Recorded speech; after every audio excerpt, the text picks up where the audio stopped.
Assalamualaikum warahmatullahi wabarakatuh. Di video kali ini saya akan menjelaskan tentang materi unsur hara, pupuk, dan untuk pengairan itu sebenarnya untuk tugas ya. Jadi di slide ini yang saya jelaskan dua hal, unsur hara dan pupuk.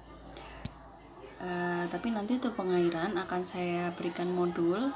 Jadi teman-teman mahasiswa bisa mempelajari modul itu dulu untuk melakukan student center learning. Jadi mahasiswanya belajar dulu menggunakan modul itu dan nanti merangkum materi dari modul itu. Jadi hari ini tadi yang saya sebutkan yang pertama adalah unsur hara. Kita tahu unsur hara ini penting bagi tanaman dan kita harus kenal dengan unsur hara. Jadi unsur hara itu terkategori gitu ya. Dikategorikan berdasarkan fungsinya atau dibutuhkannya ya, esensi atau non esensi. Esensial, non esensial. Esensial itu maksudnya sangat diperlukan ya. Jadi harus ada. Sedangkan non esensial boleh tidak ada. Oke. Nah, kemudian untuk yang unsur hara esensial itu sendiri terbagi menjadi dua, makro dan mikro. Jadi unsur hara makro itu diperlukan dalam jumlah banyak, sedangkan unsur hara mikro itu dalam jumlah yang sedikit, tapi tetap harus ada. Nah, untuk unsur hara makro itu sendiri ada makro primer dan makro sekunder. Kemudian kita juga akan belajar tentang pupuk. Nah, jadi sebenarnya dua materi ini, pupuk dan unsur hara, itu akan teman-teman dapatkan lagi di mata kuliah teknologi pupuk. Jadi di sini sekedar pengenalan ya. Jadi pupuk itu adalah material baik itu organik ataupun anorganik sumbernya ya, yang ditambahkan pada media tanam atau kepada tanamannya langsung untuk mencukupi kebutuhan hara yang diperlukan tanaman. Nah, jadi pupuk ini bukan hanya yang kita tahu dijual bebas, misalnya urea, ya ZA dan sebagainya, bukan hanya itu, tapi bisa juga dari yang organik, pupuk kandang ya.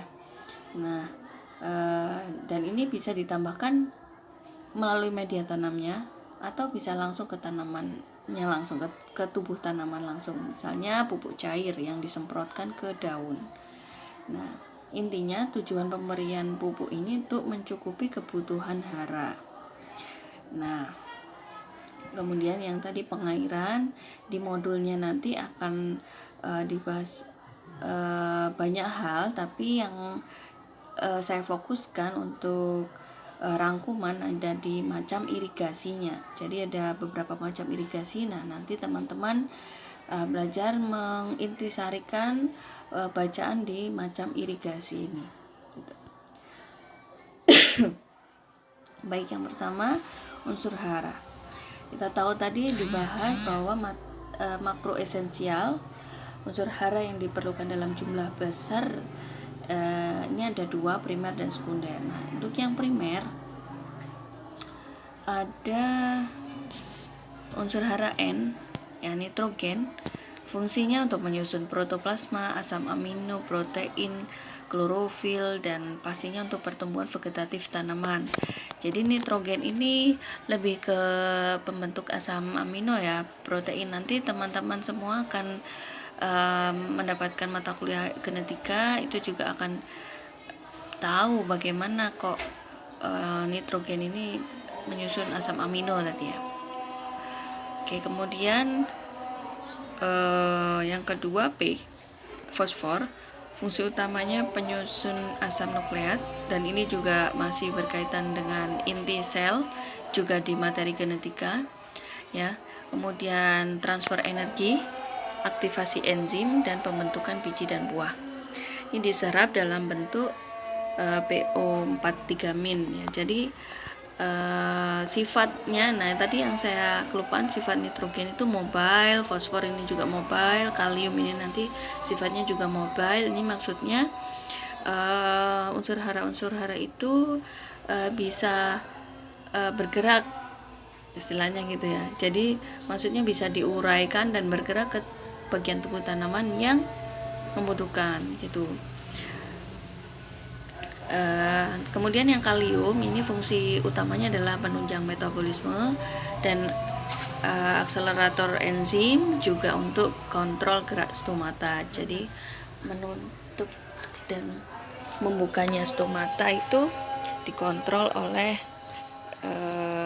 kalium juga.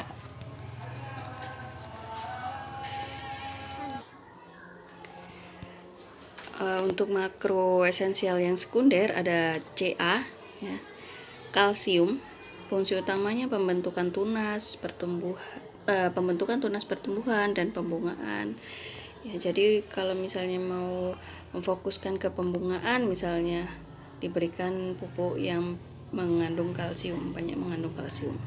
Nah, ini untuk sifatnya immobile, artinya unsur hara Ca ini ketika dia sudah berada di satu bagian tanaman, nah itu dia tidak bisa lagi diurai dan bergerak ke bagian tubuh tanaman yang lain. Jadi misalnya bagian tubuh tanaman yang lain ini butuh Ca, dia tidak bisa mengambil dari bagian tubuh yang lain tadi. Jadi tidak mobile, tidak dapat bergerak gitu. Untuk Mg ini magnesium, ya. Fungsi utamanya pembentuk klorofil, metabolisme tanaman. Sifatnya mobile. Kemudian yang ketiga, sulfur, ya. Fungsi utamanya untuk pembelahan sel dan ini sifatnya mobile. Nah, kita lihat semua serapannya, ya. Jadi semua unsur hara ini diserap dalam bentuk ion. Ion itu pasti ada tanda di bagian atas itu positif atau negatif, seperti itu ya. Jadi intinya yang diserap tanaman adalah ionnya.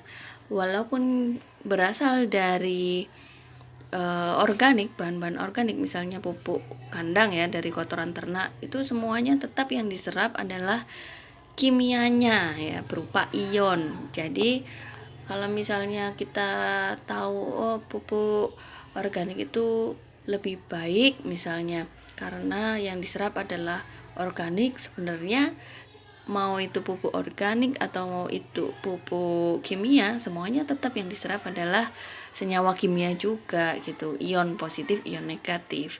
Hanya saja yang membedakan adalah sumber pupuk itu dari makhluk hidup untuk organik dan dari sintetik untuk yang pupuk anorganik, dan itu dampak ke tanah misalnya itu berbeda gitu ya. Kalau kita terlalu banyak menggunakan pupuk anorganik, lama-lama tanah menjadi padat misalnya. Nah, sedangkan pupuk organik, tanah bisa malah lebih gembur gitu. Nah, tapi yang diserap tanaman sama-sama ionnya gitu. Nah, kemudian mikroesensial. Nah, mikroesensial ini ada banyak ya, tapi dibutuhkan dalam jumlah yang sedikit. Nah, misalnya ini ada Fe itu besi. Kemudian ada boron ya. Jadi Fe ini untuk kofaktor enzim, transport elektron. Nanti teman-teman akan sering mendapatkan istilah transport elektron ya, klorofil, fotosintesis, semuanya itu kalau kita mempelajari tentang budidaya tanaman. Kemudian kita juga mempelajari tentang fisiologi tanaman ya. Nah,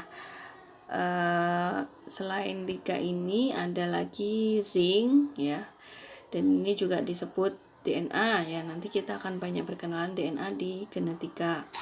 Jadi ternyata zinc ini sangat diperlukan dalam mentranskrip DNA. Kemudian ada mikroesensial yang lain, yakni misalnya cuprum, molybdenum, ya. Kemudian Cl, klorin. Sekali lagi, mikroesensial ini tetap dibutuhkan tanaman, tapi dalam jumlah sedikit. Maka biasanya mikroesensial ini sudah ada dalam pupuk yang misalnya di pupuk-pupuk makro itu sudah mengandung mikroesensial ini.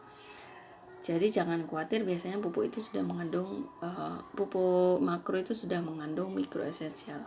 Jadi tidak ada kita memberikan pupuk klorin gitu, enggak ada ya. Kita tidak memberikan pupuk klorin langsung gitu ke tanaman yang kita budidayakan. Nah, kemudian ada lagi tadi unsur hara yang non esensial, artinya tetap mungkin tetap dipakai ya oleh tanaman, tapi kalau tidak ada masalah. Jadi itu ada natrium, ada silikon, ada kobalt, dan kemudian ada nikel dan aluminium. Oke, terus kita berlanjut ke materi pupuk ya. Kita tahu tadi materi pupuk itu makna pupuk itu sendiri adalah material, baik itu organik ataupun anorganik ya. Jadi ini misalnya ada sumber bahan baku. Nah, sumber bahan baku itu bisa dari organik dan anorganik. Nah, gitu. Jadi bisa dari batuan ya, kalau yang anorganik itu dari batuan ya, kalau yang organik dari kotoran hewan, dari sisa-sisa makhluk hidup atau sampah-sampah dapur gitu. Nah, kemudian untuk itu tadi sumber pupuk. Ya, kemudian ada metode atau proses pembuatan pupuk. Proses pembuatan pupuk ini ada dua juga, ada yang alami, ada yang sintetis. Jadi kalau alami ya biasanya menggunakan bantuan bakteri yang kita sebut sebagai dekomposisi. Jadi kenapa kok kita sebut kompos, yaitu berasal dari mengkomposkan kayak gitu ya, mendekomposkan, menguraikan ya. Alami dia. Kalau sintetis dia menggunakan reaksi kimia ya, jadi di pabrik-pabrik itu atau di lab-lab. Nah, jadi di gambar yang di bawah itu yang sebelah kiri itu menunjukkan proses pembuatan pupuk organik, dan sedangkan yang kanan itu proses pembuatan pupuk sintetis ya. Ada alur mesinnya ya, itu untuk memproduksi pupuk amonia. Nah, kemudian yang terakhir sarana dan prasarana. Jadi kalau untuk membuat pupuk organik ya secara alami ya kita menggunakan tanah ya, atau kalau nggak punya sebidang tanah yang dilubangi seperti gambar yang di bawah itu, yang bawah kiri, nah itu bisa pakai ember ya, ember komposter, tapi tetap ditambahkan dengan EM4. Kalau di tanah biasanya sudah ada bakteri yang ada di dalam tanah untuk menguraikan. Tapi bisa juga meskipun ada yang memiliki tanah yang kemudian digunakan untuk membuat pupuk kompos, itu ditambahkan bakteri EM4 masih bisa. Apa sih bakteri EM4 itu? Nah, ini nanti juga sebenarnya lebih detail di teknologi pupuk gitu. Jadi intinya bakteri EM4 itu adalah bakteri yang digunakan untuk menguraikan partikel yang besar ya untuk menjadi partikel yang lebih kecil, dan partikel lebih kecil itu adalah ion-ion yang dibutuhkan oleh tanaman tadi untuk diserap tanaman gitu. Nah, terus untuk sifat pupuk yang perlu dikenali yaitu ada 3 ya, slow release, fast release, dan controlled release. Jadi kalau slow release ini misalnya pupuk organik tadi itu slow ya, lambat maksudnya. Lambat dalam apa? Lambat dalam hal tersedia bagi tanaman. Maksudnya bagaimana? Jadi pupuk yang slow release itu tersedia, slow lambat. Jadi pupuk organik itu tersedianya lambat bagi tanaman. Ketika tanaman itu butuh sekarang, di pupuk organik sekarang juga tidak bisa langsung diserap oleh tanaman itu. Jadi tersedianya 1 minggu atau 2 minggu ke depan gitu. Sedangkan untuk fast release, contohnya pupuk-pupuk kimia ya, itu fast, cepat. Jadi cepat tersedia. Nah, cepat tersedia, jadi ketika diberikan di sebelah tanaman itu langsung tanamannya bisa menyerap unsur hara yang terkandung dalam pupuk gitu. Nah, tapi memang ada kelebihan dan kekurangannya.